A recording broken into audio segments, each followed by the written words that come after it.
So, sabi ko nga, conspiracy, dapat lahat kami acquitted kung acquit. Kung ano naman, kung convict, di dapat convicted kami lahat. Kasi ganun lahat ng dinaanan ng container. So, Ito nagawa bang, nila ng paraan na kami lang ang makasuhan. Mr. Taguba, ito bang sinasabi mo marami kami na hinabla? Were you represented by one lawyer only? Or you have different lawyers? Iba-ibang lawyer po. Iba-iba. Opo. Ibig sabihin yung defenses nyo, iba-iba din. Opo. Depende sa strategy ng mga lawyers na humawak sa inyo, no? Opo. And can you please name names of those who were included in the charge, the prominent ones? Sino po yung mga kilalang tao aside from Commissioner Faeldon na nasama doon sa habla? Hindi ko na po maalala lahat pero si Commissioner Faeldon yung pinaka tumatak sa akin noon. Tsaka sila Neil Estrella, tsaka si Joel Pinawin. These are all BOC officials? Yes, Your Honor. And upon conviction, sinong kasama mo na lang? Ako, si Irene, tsaka si Kenneth, tapos yung bodigero. So there were 4 of you Yes. who were convicted.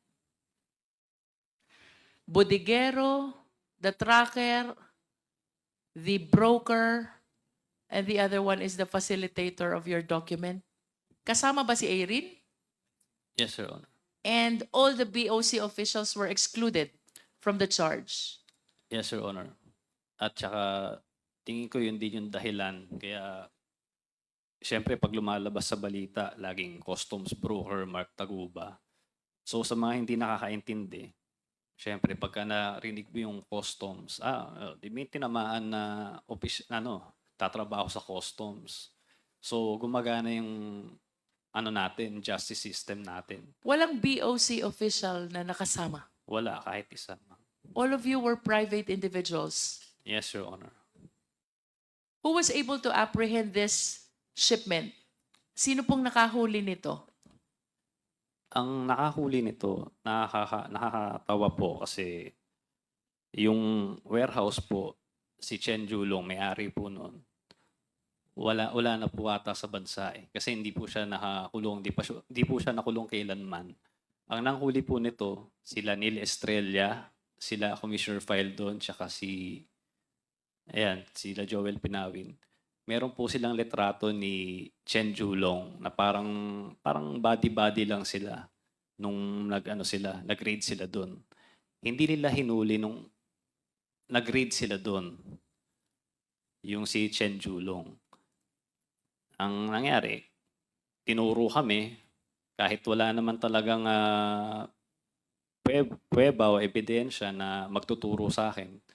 So, ako nadiin. Sino si Kenneth Dong? Si Kenneth Dong po, yung isa sa kliyente ko po. Siya po yung nag-ano sa akin nung mag-process nung container na yon, MCLU 600-1881. So if Kenneth Dong is the one who approached you to process the release of this container, who is the owner of that container?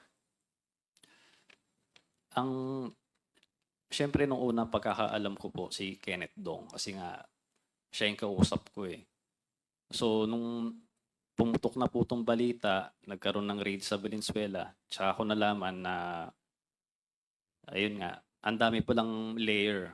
So si Chen Julong, tapos may Manili pa, tapos kung ano-ano pa So, hindi ko alam talaga kung sinong may-ari nung container. Sinasabi niya si Manili. Si Manili naman may ibang tinuturo. Hindi ko alam kung kanino talaga yung container, ma'am. But you were saying that the shipment was seized during the time that it was already in the warehouse. Yes, Your Honor. Who owns the warehouse? Si Chen Julong.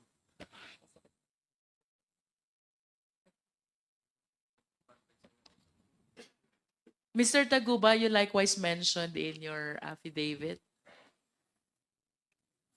Polong Duterte. Yes, Your Honor. You did. and Manscarpio. Yes, Your Honor. Can you please enlighten us? Why did you mention these two names in your affidavit? Actually, Your Honor, ang nagme-mention naman yan, yung mga personalidad na sinabi ko, sila Tita Nani and sila Jack, na ayun nga, si Pulong Duterte ang mag-aayos nung magbibigay ako ng pera sa kanila. Si Manscarpio, nababanggit din nila kasi pupunta rin sa BOC, nag-aayos din ng mga alerts. So, sa kanila po galing yun. Wala naman akong dahilan para itong mga taong to, sila Paulo Duterte at si Manscarpio. Nanggaling po yun kila Tita Nani sa Davao Group. Yung kay Small Abellera rin po, half-truth yung sinabi niya. Hindi niya sinabi na niya na nakita kami. Pero hindi niya sinabi na kinuha niya yung 5 milyon at yun, sabi niya, dinala niya kay Pulong. Hindi niya sinabi yun. So, sinabi lang niya, tinanggihan ako. Wala pong katotohanan yun eh. Kinuha niya yung pera eh. So, kaya nga nagkaroon ng green lane. Kaya nga, uniform lahat ng taxes eh. So, siguro naman hindi mangyayari yun kung hindi totoo. Wala rin naman po akong kakayahan. Hindi naman po ako nagtatrabaho sa BOC. Hindi ko naman alam po yung kung anong ginagawa nila dyan sa computer para mangyari yun. So, wala po akong kakayahan kung ako lang po. So, ang akin lang, nagbigay ako dahil gusto ko lang makapagtrabaho. Your personal appreciation, Mr. Taguba, who among those several indicted ang naniniwala kang involved talaga dyan sa 604 kilogram of shabu contained in the metal cylinder? Do you believe that Commissioner Faeldon is involved?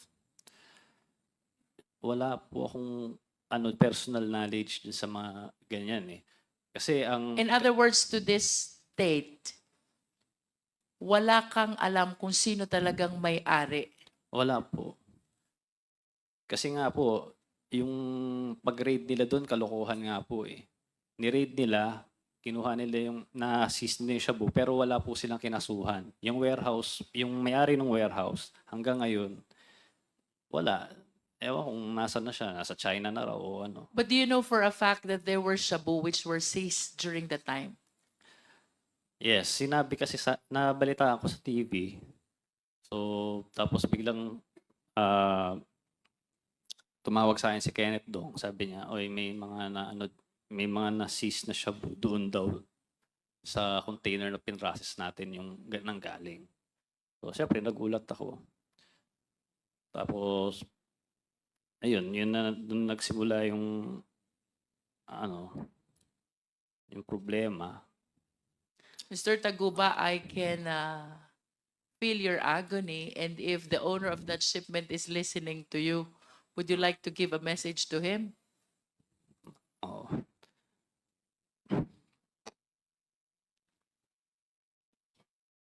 Kahit hindi natin alam kung sino ang may-ari niyan to this date,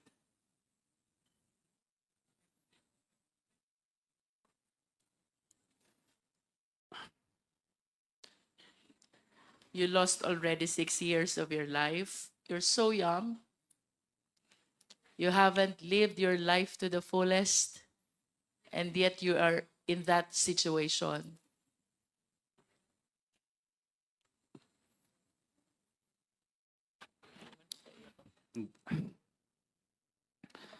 Napakahirap po talaga. Kasi tingin ng mga tao sa akin, drug lord ako. Nung unang punta ko sa RGC,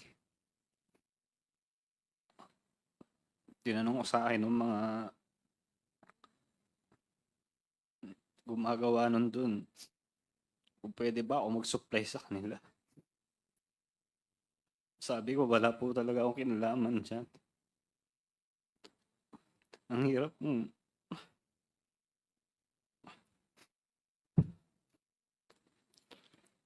Buti sana kung ginawa ko talaga eh. Ang hirap po talaga. Kung meron man akong kasalanan, yun po yung sa Tara system. Totoo naman po lahat yun. Nagsabit po ako sa simula pa lang ng Senate hearing. Nag-cooperate na ako. Nag-request pa ako ng executive session. Binigyan pa ako ng Sergeant at Arms. Yung mga nilabas si Senator Lacson noon, hindi ko naman po kilala si Senator Lacson eh. Sarili niyang investigasyon yun eh. Mga nilabas siyang flowchart. Yun lang naman ang kasalanan ko. Di kasuhan nila ako tungkol doon. Pero hindi ako kailanman nagkaroon ng kahit anong kaso tungkol sa bribery. Kahit perjury nga lang, hindi nila ginawa eh. Siguro dahil takot sila. Palibasa, pinagte-text nila ako eh. Lahat ng text ko, binigay ko sa Senator Lacson. Pina-forensics pa niya sa Camp Crame. Meron pa akong certificate doon. Pero yung shabu, hindi ko po talaga ginawa yan.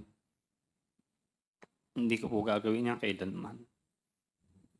Mark, you mentioned in your affidavit that you applied to become a state witness. When was this? Nung na-mention ko po kasi si Pulong, dati, credible witness pa po ako eh. Para sa kanila. Bago-bago pa siya na-mention. So nung na-mention ko siya, sa hindi inaasahang pagkakataon dahil sa Congress yun, bata pa po ako nung at sabi nyo nga, hindi ko naman alam i-handle yung situation na yun. So nabanggit ko siya. Lahat ng pangaharas ginawa nila sa akin. Tinanggalan pa ako ni Senator Gordo ng Sergeant at Arms. Pagkatapos kong pagtuturo lahat ng mga taga-BOC na tumatanggap ng Tara sa akin. So parang pinabayaan na niya ako para mamatay. So nag-request ako kay Attorney Fortune na pakisabi na lang na mag-press conference na humihingi ako ng tawad kay Vice Mayor noon na Pulong Duterte. So pagkatapos noon, so yun yung parang tingin ng tao na nag-recant ako, hindi nila alam yung totoong nangyari na grabe yung pangharas sa amin. Pati nanay ko balak nilang patayin. So, the day after yata nun, tumawag hindi ako nagkakamali, kinontak niya si Attorney Raymond Fortune, kinontak ni Senator Lacson para pumunta sa opisina niya sa BGC. Tapos nung nandun kami, tinanong niya ako bakit ginawa ko yun. Sinabi ko nga dahil nga puro nga mga death threat yung natatanggap ko. So, tapos tinanggalan pa ako Sergeant at Arms. Sabi niya sa akin, tutulungan niya mabalik yung Sergeant at Arms ko. At baka pwede rin mailagay akong state witness.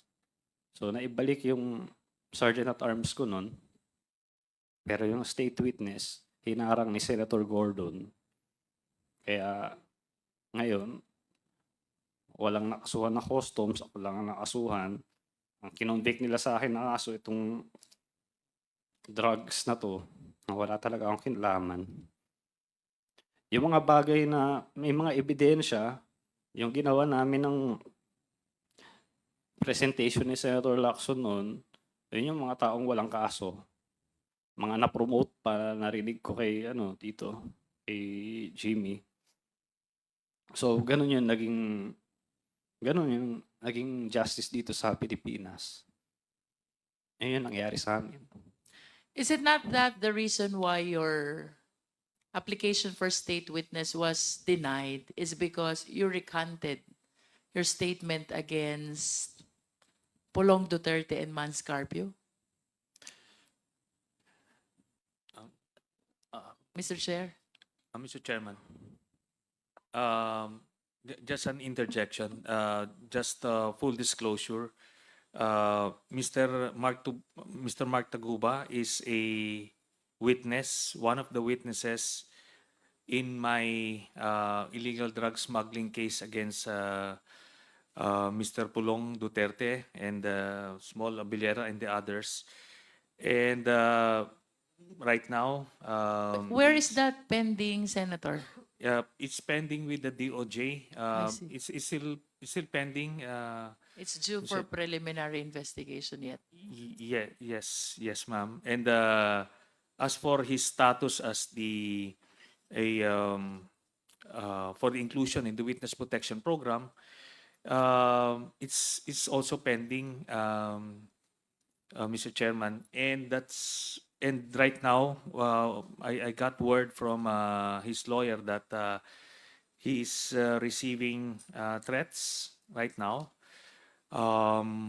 from some people involved in the case, and that's why I'm going to plead on his behalf that he would be temporarily transferred into the detention facility of the House of Representatives, just so we can protect him, Mr. Chairman. Mr. Chairman,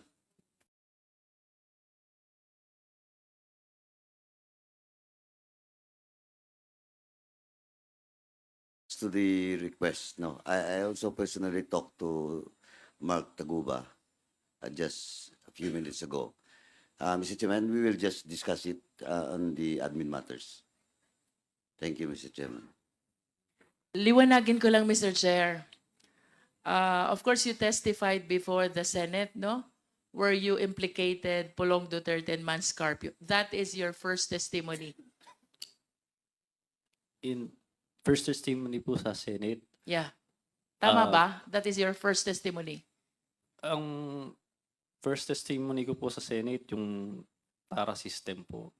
Yeah. But when did you start implicating Pulong Duterte and Mans Carpio? Sa Congress na po yun.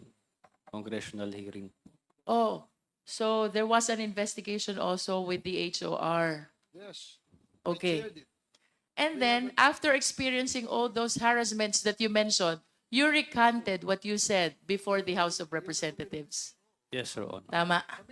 So this will be your third. Third, And as far as the implication of Pulong Duterte and Mans Carpio are concerned, this is your third testimony. Your Honor, as far as I'm concerned, wala naman nagbago dito sa sinabi ko dito. Sa Yeah. iba. But there, you mentioned having recanted what you said in the first investigation because you're experiencing already a lot of harassments. Tama ba yun? Rika, wala po akong nirecant sa affidavit ko na kila Pulong Duterte po In ba? other words, your testimony has been similar to this since the HOR investigation until your application as state witness was denied. And Yes. up to this time that you're appearing before the Quad. Wala nagbabago. Wala pong nagbago, Your Honor. I understand. Mr. Chair, Mr. Chairman. Senator Trillanes. I was part of those who investigating in the Senate, and he during that press conference he just apologized to Pulong Duterte. He never recanted, and we clarified that in his next appearance in the Senate, Mr. Chairman, whether he is recanting anything from his earlier testimony. He replied in the negative, Mr. I have nothing further, Mr. Chair. Okay, thank you, Congresswoman. I thought you're like the ever-ready battery. Tuloy-tuloy. So, since there are no other member who wish to interpolate, unless Congressman Akop is...